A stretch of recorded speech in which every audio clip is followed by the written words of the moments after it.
It's recording. Okay. What brings you in today?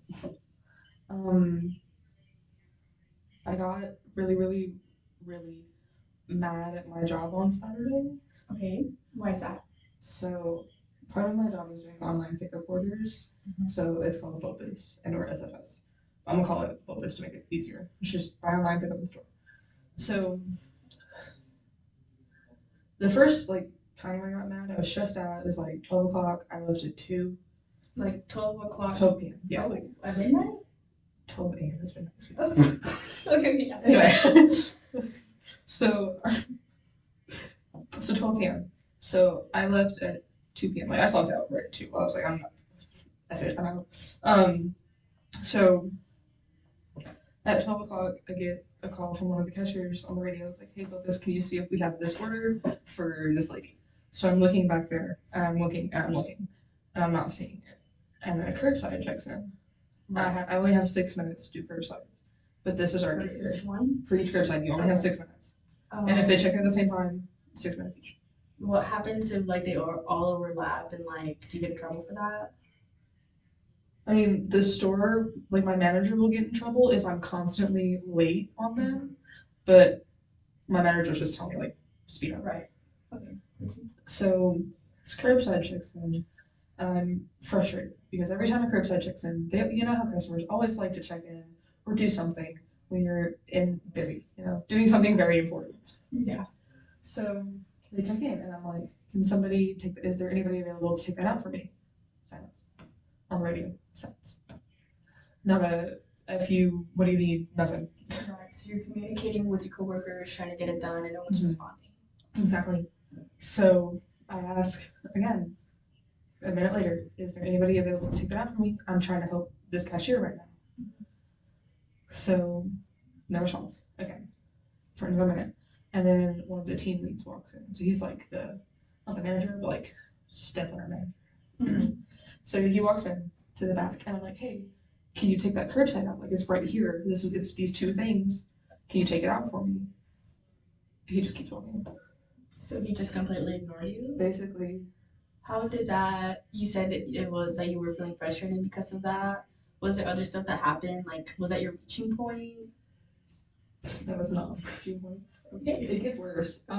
So that made me mad, but I just took a deep breath, and I told the cashier, I don't see her order back here. We probably don't have it yet, because I can tell on my little computer when we get the order if it's been received or not. And it said we haven't received it yet.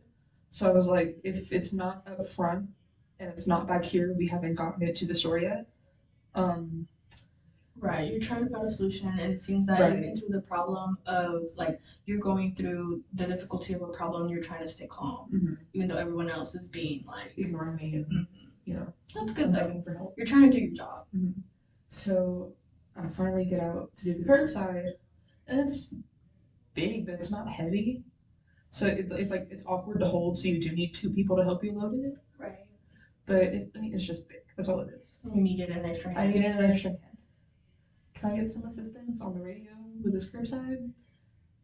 Silence again. So this is the second time. This is the second time. This happened 7 times. In the span of 2 hours, I asked for help 7 times. That seems very frustrating when you're just trying to abide by the law and do your job and doing your part, and no one's responding. And I understand that the cashiers couldn't do anything because we were incredibly busy Saturday. It was so busy. But there were other people on the floor that could help me. So whatever, I gave up on that, and I just took it out myself.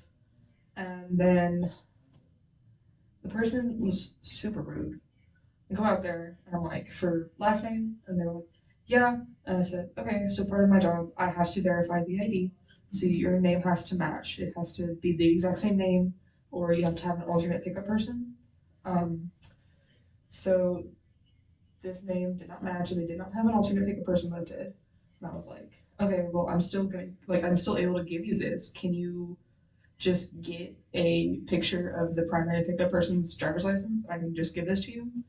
And they started getting rude, and they were like, I've never had to do that before. I'm not even sure why this order was placed in their name, blah blah blah, just being rude. Right. Eventually I gave up. I was like, just show me the pickup email and verify the name and address for me, and I'll give it to you. I'm done with you at this point. And you had all these things kind of, building up. So at this point, you're frustrated. I'm mad. I'm ready at this point. So,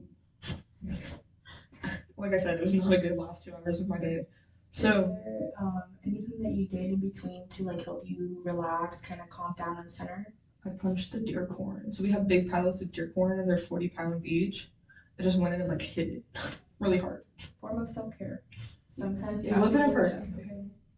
Sometimes I have to go. Respect it. Sometimes I have to go on the fitness platform and hit the punching bag once or twice. Mm-hmm. It happens. But you needed to do that in order to get through the rest of your shift because I can tell that it seems frustrating. I personally never had to experience that, but like just thinking like you're trying to do all these things and no one's responding. Mm-hmm. Like I get it. So a few minutes later, I'm trying to pick finish the curbside, help the cashiers, trying to pick some online orders, and I go over to the gun counter, I think it was. Obviously, guns. There's always supposed to be at least one person back there, like by law. So I go back there, and there's one person, but there's a line. And BOPUS is allowed to skip a line because I only have 45 minutes to pick the orders, and it had already been 30 because I was doing everything else. So, sorry, my shoulder reaches. So I go back there. I don't get a 1 second, what you need, I don't get anything. He just looks at me and walks away and continues with the customer. And the customer, I would understand if he was doing a gun sale because you can't walk away from the gun. There's nothing out. They were talking about ammo. And I was just like, if you don't help me right now. So, like I said, 30 minutes already passed. I was waiting there for 10 minutes before he came over to me. And I was like, in the time it took you to do that, I already found the one that I need. I just need you to get the box out for me. Right. So, get the box, put the sticker on, and he puts it up because guns can't leave the gun counter, obviously. So he puts it up, and he goes, "You're welcome." And I was like, okay. That was rude of him. It really was. So how did that make you feel in that point and moment, in that part of your shift? Like I should have punched the deer corn more. Like this is exaggerated. But they're very lucky I don't carry a knife at work. Because, like I said, they're lucky I don't have access to those guns. This is really frustrating. So, same thing. I'm picking another order, and I believe it's in footwear this time. And I can see in the orders, like, how much it says we have on hand. So we had one. And I was like, very low probability we actually have this. But we just did inventory, so we should also have this. So you went into Yeah. So I go and I look. It's not there. Okay. So I double check this, not on clearance. Double check the men's side, the women's side, kids, just because things get mixed up. Right. So I go to the back, and we have this database called DART, and I type in the barcode number, and I'm waiting because DART is slow. So it tells you the inventory sticker number that it was scanned under. So I write the number down, and I go over. They peel all the inventory stickers off. That makes your job a lot harder. Considering DART made my job so easy because it would just be, okay, sticker 1,234. Go find it, pick it up, walk back. Mm-hmm. That easy. The store manager decided the inventory stickers were ugly and not appealing for customers to look at, which, Yeah. They don't know what that is, so I don't get why you're gonna throw a fit about them. But he decided that, so it made my job really hard, and it made my manager frustrated when she got there. Right. Because she saw the pile of stickers on his desk and got mad, but he wasn't there.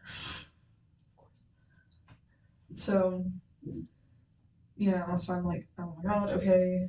I was like, if I remember correctly, this sticker was this, so I just counted as best I could. Um, I eventually did find those shoes, but like I said, radio silence, footwear. Like I keep my mic right here, so I'm like, footwear, can I get your assistance over here in men's Adidas or wherever it was? Silence. A minute later, footwear, can I get your help in men's Adidas? Silence. Another minute, I call the team lead. Same team lead that ignored me earlier. I get my phone out and I call him and I'm like, can you or somebody in footwear come over here? I need your help. 1 minute. And then he hangs up. And I'm like, okay, whatever. So a minute later, silence, nothing, no person. I have helped 3 customers at this point because they can't find anybody in footwear. I go to the break room because they had extra drinks from inventory that the people that stayed overnight didn't drink. And I wanted one, so I go get a Coke. Everybody in footwear's back there. Radio's off. So they're just choosing not to do their job. On their phones, radio's off. Not paying attention. And I'm like, guys, like, footwear's full. People need help. Okay, help them. That does seem really like a tough thing to do, especially because like as coworkers, you're supposed to help each other, and you go through these guidelines like, oh, this is your job, and they're not doing their jobs, making your job so much harder. And then ultimately, like you express that you want to go punch the what is it? Deer corn. The deer corn, which I find so interesting because I would have like never thought about doing that. And you find the means and ways to release that stress. I do have a question. Like, do you guys have like meetings where you guys do they take any like what is it, anonymous tips and stuff? Because I feel like maybe if it was and you've done your part, you were trying to do your part, but it seems that if your coworkers also communicated and did their part, you wouldn't be as frustrated doing this job. We don't have meetings. We have in the mornings we have our daily safety meeting, which is like, if this thing happens, this is what you do. Or like be careful on the ladders. That's what we do in the morning. We don't have like department meetings, so we can update everybody on the department. It seems that they needed like a little bit more structure on that because that's terrible, honestly. Like when I worked in apparel, we were supposed to have one because of one specific coworker that no one works there. Thank God. Because nobody in the department liked her at all. Like we all absolutely despised her. We all refused to work with her, like by ourselves. We were like, if I'm gonna be scheduled with her, at least one more person has to be there, or I'm gonna fight her like on the spot. Why is it that like people did not like her? She was grouchy.